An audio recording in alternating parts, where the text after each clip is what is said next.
Hi everyone, in this video I'm going to show you how to extract different types of lists using the list extractor function of PandaExtract. I will show you how to load more items with autoscroll, pagination, and load more on different types of websites.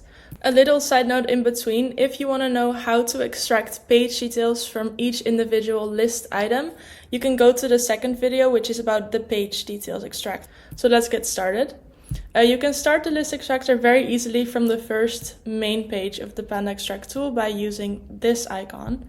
You just hover over the data and click to extract, and then you will see that a data table pops up. It will only load the first few items, so to select more items, we're going to use the load more items function. So for now, we're going to close the data table.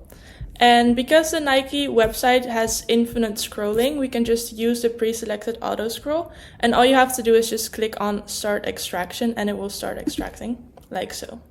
Some websites, such as this one, have pagination by showing you the different pages, and you're going to have to use the pagination button. So I've already pre-selected the list, such as in the first example on the Nike website. And then instead of clicking the auto scroll, I'm going to click the pagination button, like so. And then the tool will ask me to click where I want to go. So I'm going to click on next. And then from there, I can just start the extraction. A little side note is that different websites load data differently, and you can choose how fast you want the extraction to go. There's slow, normal, and fast. For 99% of the websites, the normal function should work perfectly fine. Maybe you want to get the data out faster and you can use the fast function. Some websites, if you use the fast or normal function, will not load all the data properly. So if you notice that there's missing data in the table once you've extracted it, just use the slow function. You can even, by clicking on the pencil, decide how fast it will go. But as I said, for 99% of the websites, the normal function should be fine, and even the fast function should work perfectly. So for now, I'm going to click on fast and then start the extraction. And like as the previous website, it will start extracting all the data. Okay, and then we've made it to the last example, which is a load more button. Same as for the other websites, I've pre-selected the data already, so all I have to do now is click load more. And the tool will again ask me to select the button so it can identify what to do. I will click it, and then you can decide your speed settings. For now, I will keep it on fast, and then I will start the extraction.